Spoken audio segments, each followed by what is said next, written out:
الحمد لله وكفى والسلام على عباده الذين اصطفى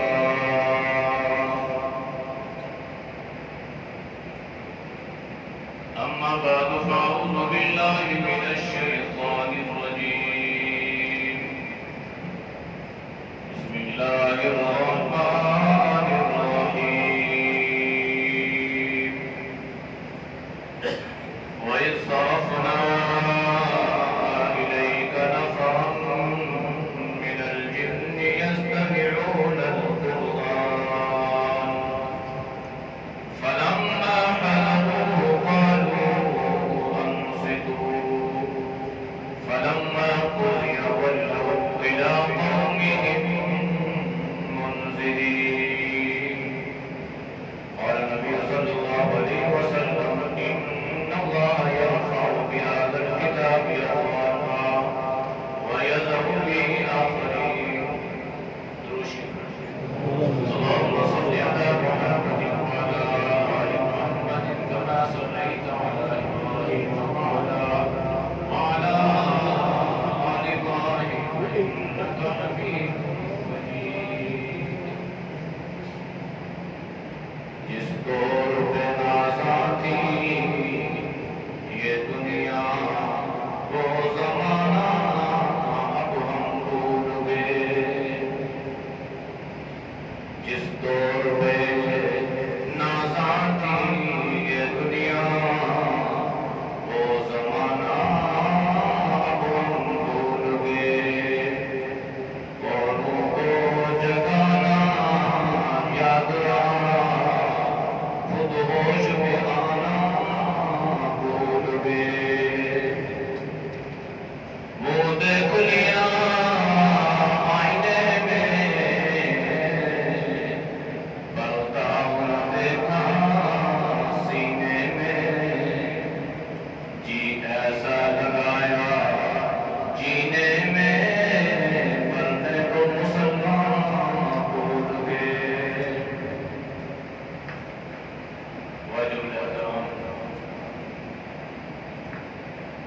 میرے محترم بزرگوں دوستوں بھائیوں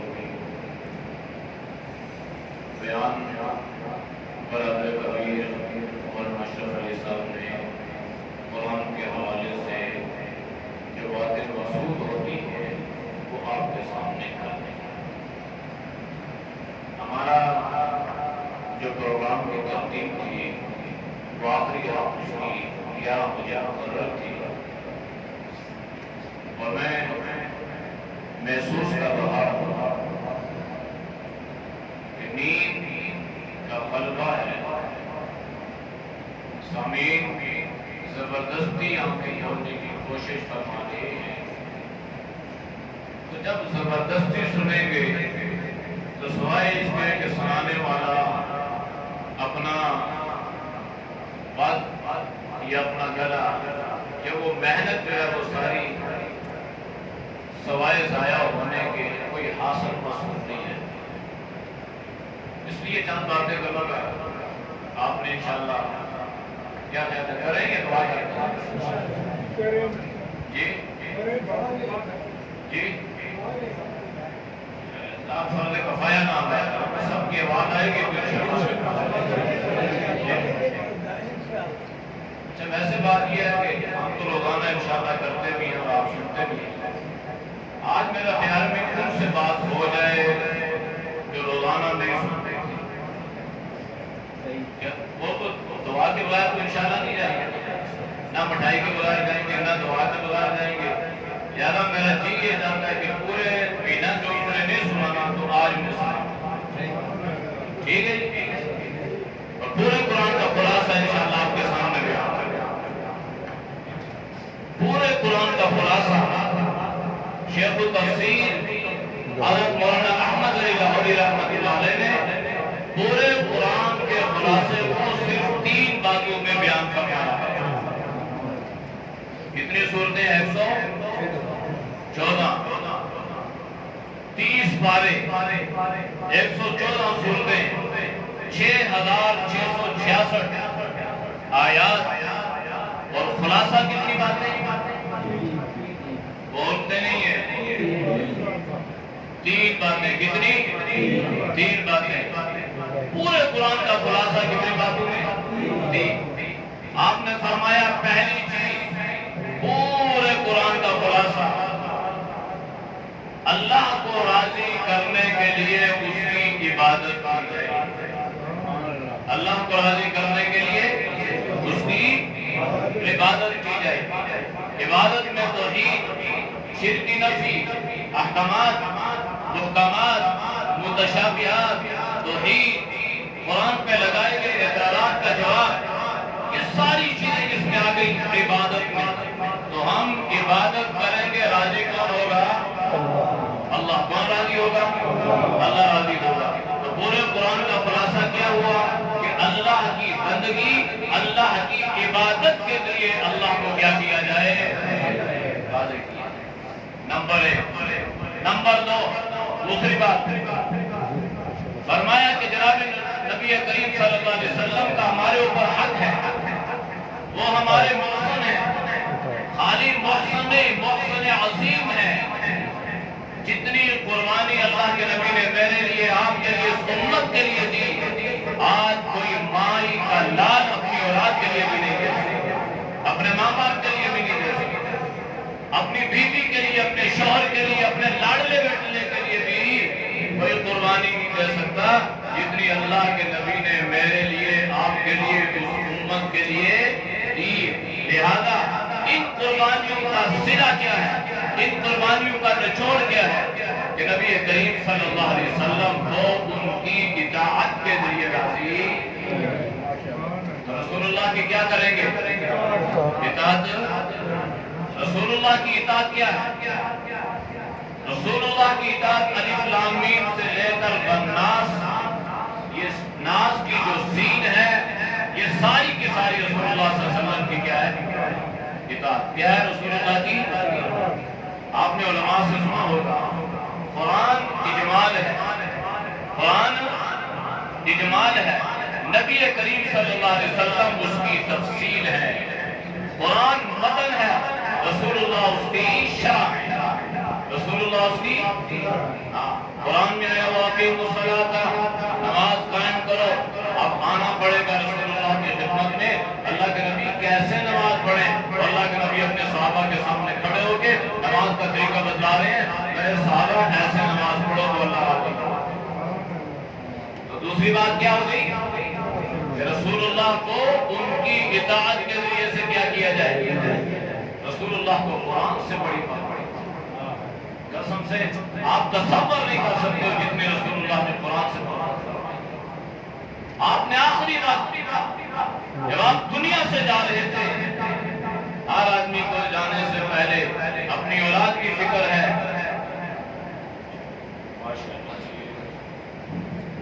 زندگی میں پہلی مرتبہ ایسا اللہ قبول فرمائے، اللہ اخلاص سے مزید بات کرنے کی توفیق فرمائے. یہ ایسا نہ ہو کہ میری نظر اور دھیان ادھر ہی آ جائے اور جو اخلاص تھا اس سے رسول اللہ صلی اللہ علیہ وسلم آخری وقت صحابہ کا مجمع. آپ نے اپنی بیٹی فاطمہ کے بارے میں کوئی وصیت نصیحت نہیں فرمائی. آپ نے اپنے نواسوں کے بارے میں کوئی نصیحت نہیں فرمائی. آپ نے امت کو نصیحت فرمائی تھی. آپ نے فرمایا اے لوگو، اللہ کا قرآن تمہارے حوالے کر کے جا رہا ہوں، اللہ کا قرآن دے کے جا رہا ہوں، یہ مقدس کتاب تمہارے حوالے، تمہارے سپرد کر کے جا رہا ہوں. اور یاد رکھنا، اگر اس قرآن سے اپنا تعلق مضبوط رکھو گے تو دنیا کی کوئی طاقت نہ تمہیں ذلیل کر سکتی ہے، نہ رسوا کر سکتی ہے، نہ تمہیں گمراہ کر سکتی ہے. اگر اس سے اپنا تعلق توڑ دو گے، ذلت بھی مسلط ہو جائے گی، رسوائی بھی مسلط ہو جائے گی اور تم گمراہ بھی ہو جاؤ گے. آج ہم دیکھ رہے ہیں نا پوری دنیا میں، پورے اقوام عالم میں مسلمان تعداد کے اعتبار سے کیا ہے؟ زیادہ ہیں، اسباب بھی ہیں، مسائل بھی ہیں. سب کچھ ہونے کے باوجود پوری دنیا کا مسلمان ہمیں گاجر مولی کی طرح کرتا ہوا نظر آ رہا ہے یا نہیں آ رہا؟ ہر جگہ پہ تو کیا ہوا؟ کیوں ہوا؟ اس لیے کہ ہم نے اللہ کا قرآن چھوڑا۔ رسول اللہ نے تاکید فرمائی تھی کہ اس کے ساتھ اپنا تعلق مضبوط رکھنا، اپنا رشتہ مضبوط رکھنا، اس کے حقوق کو ادا کرنا۔ ہر حق والا قیامت والے دن اپنے حق کا مطالبہ کرے گا۔ اللہ کے نبی نے فرمایا اگر دنیا میں کسی سینگ والی بکری نے بے سینگی بکری کو مارا ہوگا تو اللہ اس کا بھی بدلہ وہاں پہ دلوا دے گا۔ یہ بھی انتقام لے گی، یہ بھی بدلہ لے گی، یہ بھی اپنے حق کا مطالبہ کرے گی۔ میرے بھائیو، اگر اللہ کا قرآن وہاں پہ کھڑا ہو گیا اور اس نے ہمارے ضمیر کو، ہمارے گریبان کو پکڑ لیا اور ہم سے یہ مطالبہ کیا کہ میں تمہاری الماریوں میں سجا رہا، تمہارے ختموں میں پڑھا جاتا رہا اور بزموں میں تلاوت ہوتی رہی، علاقوں میں سر میں تو رکھا جاتا رہا، لیکن یہ مجھے بتاؤ کیا تم نے میرے حقوق بھی ادا کیے یا نہیں کیے؟ ہر حق والا مطالبہ کرے گا یا نہیں کرے گا؟ بھائی کرے گا نا۔ تو قرآن کے بھی کیا ہے؟ حقوق ہیں۔ قرآن بھی کیا کرے گا؟ مطالبہ کرے گا۔ اختصار سے قرآن کے کیا حق ہے؟ ایمان لاؤ قرآن پہ، اللہ کا فضل ہے، سب کا ایمان ہے، ایمان ہے نا۔ دوسرا حق کیا ہے؟ قرآن کریم کی تلاوت کو اپنا معمول بناؤ، یہ قرآن کا حق ہے۔ اگر قرآن کی تلاوت نہیں کرو گے تو قرآن گریبان پکڑے گا۔ اللہ کے نبی نے فرمایا جھگڑے گا، جھگڑالو ہے، یا جنت میں جانے کا ذریعہ بنے گا یا جہنم میں جانے کا ذریعہ بنے گا۔ اللہ کے نبی نے فرمایا یہ قرآن کا کیا ہے؟ دوسرا حق کیا کرو گے؟ انشاءاللہ قرآن کی تلاوت کو اپنا معمول بناؤ گے نا انشاءاللہ۔ تیسرا حق کیا قرآن کہ جب کوئی ترجمہ کر رہا ہو تو پھر اٹھ کے باہر چلے جاؤ، گھروں میں چلے جاؤ، ٹی وی دیکھو، فلمیں دیکھو، بازار میں گھومو پھرو، لیکن قرآن کا ترجمہ نہیں سیکھنا۔ میں بڑے ہمیشہ کہتا ہوں، ہر سال کہتا ہوں، بڑے درد سے کہتا ہوں، بڑے درد سے کہتا ہوں، مجھے بڑی تکلیف ہوتی ہے جب یہاں پہ قرآن کا ترجمہ کھلا ہوتا ہے، ہمارے ساتھی یہاں سے اٹھتے ہیں، جا کے باہر بیٹھ جاتے ہیں، ہمارا درس ختم ہوتا ہے، ہم باہر جاتے ہیں، ان سے ملاقات کر لیتے ہیں، وہ اتنی زحمت نہیں کرتے کہ اللہ کے بندو، اللہ کا قرآن ہم یہ سیکھیں۔ کسی کے اوپر کوئی احسان نہیں ہے۔ اگر میں درس دے رہا ہوں تو میں کسی کے اوپر احسان نہیں کر رہا، اگر آپ سن رہے ہیں تو آپ کسی کے اوپر احسان نہیں کر رہے، لیکن یاد رکھنا کل قیامت کا دن ہوگا، اللہ کی عدالت کا کٹہرا ہوگا، قرآن تمہارے حق میں یا دلیل بن جائے گا یا تمہارے خلاف دلیل بن جائے گا۔ اگر قرآن خلاف دلیل بن گیا نا تو پھر یاد رکھنا ہمارے لیے بخشش کا کوئی اور راستہ تو انشاءاللہ یہ قرآن کا حق ہے۔ کیا کریں گے؟ قرآن کو ترجمہ سیکھیں گے نا انشاءاللہ، سیکھیں گے ترجمہ۔ قرآن کے ایک اور حق بھی ہے کہ جب آپ نے سیکھ لیا تو اس پر عمل بھی کرنا ہے۔ عمل بالقرآن، کیا کرنا ہے؟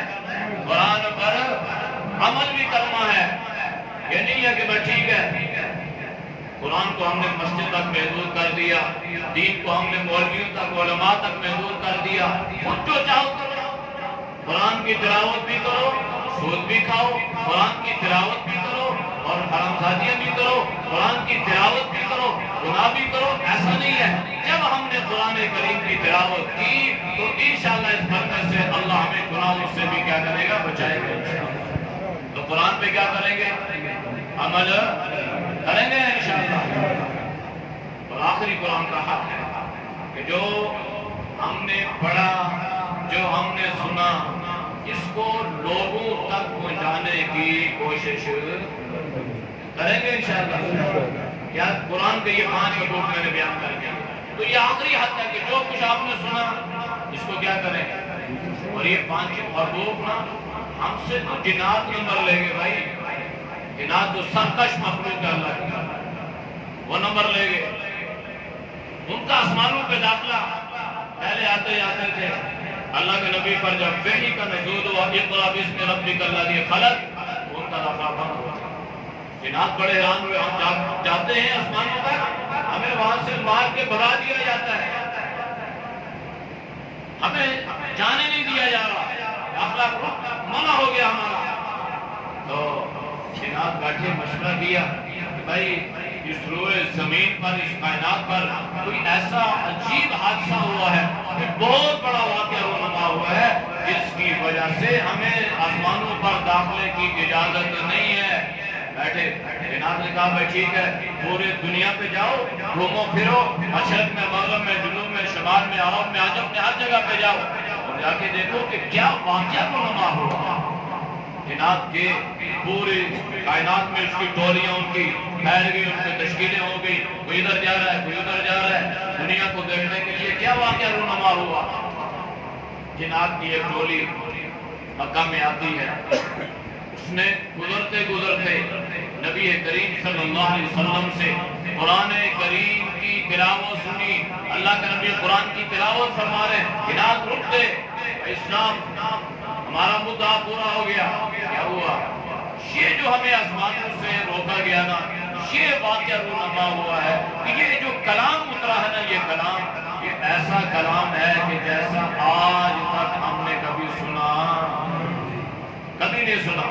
اس کی وجہ سے ہمارا داخلہ روک دیا گیا۔ جناب آپس میں کہنے لگے، قرآن نے ان کی اس گفتگو کو، اس بات کو بیان کیا، وَصَرَفْنَا إِلَيْكَ نَفَرًا مِنَ الْجِنِّ يَسْتَمِعُونَ الْقُرْآنَ۔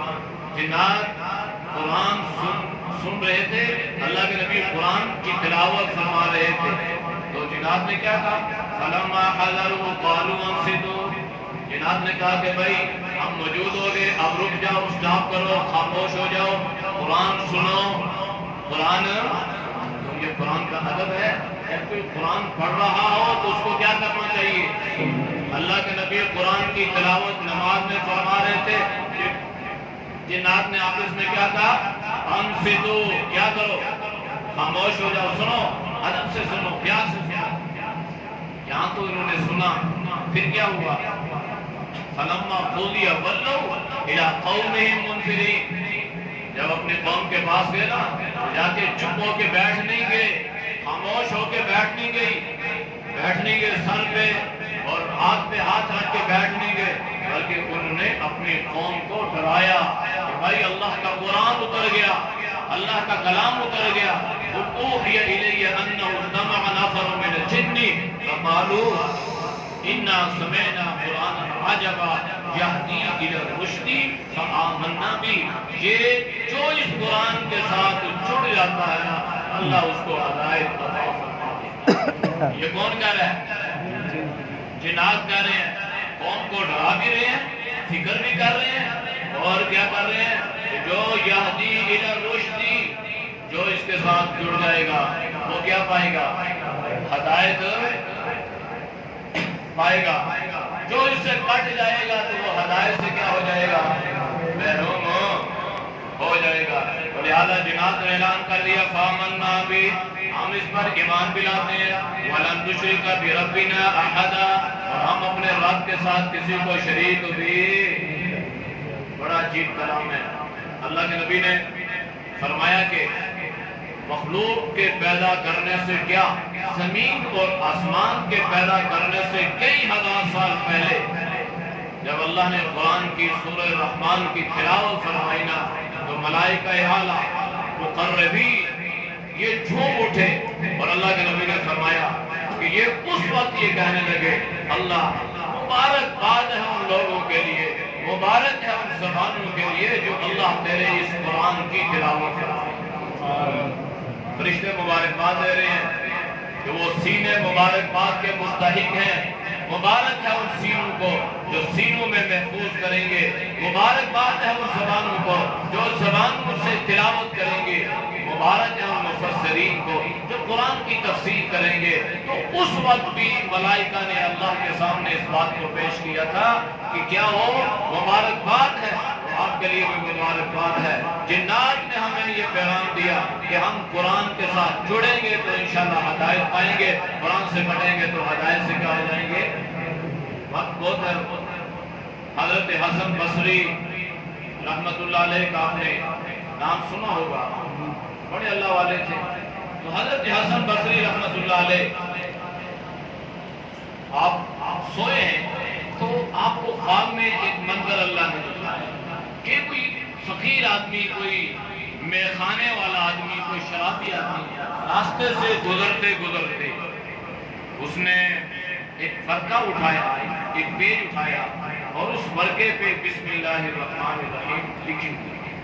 اس نے، اس شرابی نے جو میخانے کی طرف جا رہا تھا، شراب خانے کی طرف جا رہا تھا، تو اس نے اس فرقے کو چوما، پیار کیا، بسم اللہ کی عزت کی، اس کو جیب میں رکھ دیا۔ حضرت حسن بصری رحمۃ اللہ علیہ کو خواب میں آیا، بھائی وہ جو فلاں آدمی ہے شراب خانے میں، اس کو نکال کے لاؤ، اس کو باہر لاؤ۔ تو حضرت حسن بصری رحمۃ اللہ علیہ شراب خانے کی طرف چل پڑے۔ جب وہاں پہ گئے، بھائی مجھے فلاں آدمی کی ضرورت ہے۔ لوگوں نے کہا حضرت آپ کدھر، یہاں کے اچھے شریف لوگ نہیں آیا کرتے، آپ کدھر آ گئے؟ کہا میں آیا نہیں ہوں، مجھے بھیجا گیا ہے۔ میں آیا نہیں ہوں، مجھے فلاں آدمی کی ضرورت ہے۔ ان کو لیا، باہر لائے اور انہیں سنایا کہ بھائی میں سویا ہوا تھا نا، تو اللہ کے نبی کے خواب میں مجھے زیارت ہوئی اور اللہ کے نبی نے فرمایا کہ جاؤ اس فلاں آدمی کو بلا کے لاؤ۔ تیرا کیا واقعہ ایسا ہوا ہے کہ اللہ کے نبی نے مجھے تیرے ہدایت کی بشارت بھی سنائی ہے اور مجھے شراب خانے سے نکالنے کا حکم بھی دیا؟ وہ آدمی کہنے لگے کہ بھائی کوئی خاص عمل تو نہیں کیا، راستے میں آ رہا تھا، ایک فرقہ پڑا ہوا تھا، میں نے اس کو اٹھایا تو دیکھا اس پہ بسم اللہ لکھی ہوئی تھی۔ تو یہ حضرت حسن بصری رحمۃ اللہ علیہ نے فرمایا تو نے بسم اللہ کی راج رکھ لی، اللہ نے تیری راج رکھ لی۔ سمجھ میں آئی؟ ایک بسم اللہ کی عزت کرنے والا، بسم اللہ کی توقیر کرنے والا، بسم اللہ کی وہ معطل کرنے والا، اللہ نے اس کو ہدایت والی زندگی عطا فرما دی، بسم اللہ کو ہدایت کا ذریعہ بنا دیا۔ جب ہم پورے قرآن کو پڑھیں گے، قرآن والوں سے محبت کریں گے، قرآن والوں کے گلے لگیں گے، تو اللہ انشاءاللہ ہمارے لیے ہدایت کے فیصلے فرمائے گا۔ کریں گے نا عزت انشاءاللہ؟ قرآن والوں کی عزت کرنی چاہیے، انشاءاللہ کرنی چاہیے۔ تو آخری حق کیا ہے قرآن کا؟ دو ہو گئے نا، دو باتیں آپ کو انشاءاللہ سمجھ میں آ گئی۔ وہ جو تین باتیں تھی، باتوں سے بات نکل گئی، تیسری بات، آخری بات، شیخ التفسیر حضرت مولانا احمد علی لاہوری رحمۃ اللہ علیہ جو تھے نا، یہ سکھ گرانے میں پیدا ہوئے۔ اس میں ہدایت اللہ عطا فرماتا ہے۔ سکھ گرانے کا آدمی گرفتار ہو کے جیل میں، اللہ نے دین کی خدمت کا کام لیا، جیل میں قرآن کی تفسیر لکھی۔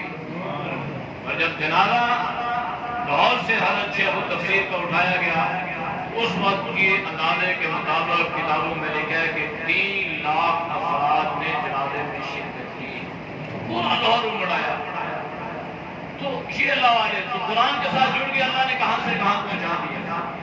انہوں نے لکھا ہے کہ بھائی اگر قرآن کا خلاصہ مختصر الفاظ میں دیکھنا چاہتے ہو تو تیسری اور آخری بات یہ ہے کہ مخلوق کی خدمت کرو، اللہ راضی ہو جائے گا۔ بس یہ 3 باتیں، اللہ کی عبادت، رسول اللہ کی اطاعت، مخلوق کی خدمت، یہ 3 باتیں ہم اپنا لیں، قرآن بھی انشاءاللہ سمجھ آئے گا، ہدایت والی زندگی بھی اللہ نصیب فرمائے گا، اور انشاءاللہ ہمیں اللہ دنیا میں بھی سرفراز فرمائے گا، آخرت میں بھی انشاءاللہ سرفراز فرمائے گا۔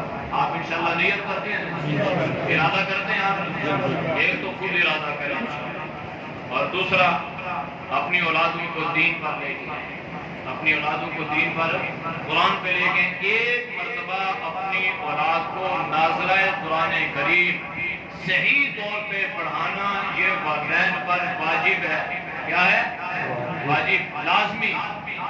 میں اکثر دیکھتا ہوں کہ ہمارے ساتھی، ہمارے میں پتہ نہیں کسی کو خود پڑھنا نہیں آتا، وہ گھر میں آ کے قرآن پڑھا رہے ہیں۔ بھائی جب اسے خود نہیں آتا وہ کیا پڑھا رہا ہے؟ اللہ نے آپ کو ہر اعتبار سے، میں یہ ہمیشہ یہ کہتا ہوں، آپ پر قیامت والے دن کوئی حجت نہیں ہوگی کہ ہمیں کسی سکھانے والے نے سکھایا نہیں ہے، ہمیں کسی بتانے والے نے بتایا نہیں ہے۔ ہمارے پاس یہاں پہ الحمدللہ حفظ کی کلاس بھی ہے، بہترین قاری صاحب ہمارے پاس موجود ہیں، ناظرے کی کلاس بھی ہے۔ ہم آپ سے کوئی فیس نہیں لیتے، کوئی معاوضہ نہیں لیتے، کوئی اجرت نہیں لیتے، خدمت ہم آپ کی کر رہے ہیں، لیکن اس کے باوجود آپ کو اس کا احساس نہیں۔ تو انشاءاللہ عید کے بعد آپ اس کی نیت کریں، ارادہ کریں، اگر اللہ نے اولاد دی ہے تو انشاءاللہ اس کم از کم 2-3 بیٹے اگر اللہ نے دیے نا، ایک کو تو آپ دین پر لے کے آئیں نا، ایک کو تو قرآن کا حافظ بنائیں، قرآن کا عالم بنائیں، دین کا داعی بنائیں، دین کے لیے اسے انشاءاللہ وقت کریں، نیت کرتے ہیں نا انشاءاللہ۔ تو عید کے بعد انشاءاللہ یہاں پر جو ہے اپنے بچوں کو انشاءاللہ بھیجیں، انشاءاللہ بہترین انتظام ہے، دائیں بائیں مت دیکھا کریں، عقیدہ، نظریہ، اعمال، اصلاح، ہر چیز کو آپ اس پہ نظر رکھا کریں۔ قرآن بنیاد ہے، یہ بنیاد ٹھیک ہوگی تو انشاءاللہ عمارت جو ہے وہ درست ہوگی، انشاءاللہ اس پہ آپ کوشش کریں گے نا؟ انشاءاللہ ہماری ترتیب ہی ہوتی ہے کہ پہلے انشاءاللہ شیرنی تقسیم کریں گے، مٹھائی تقسیم ہوگی اور اس کے بعد انشاءاللہ دعا کریں گے۔ تو ساتھی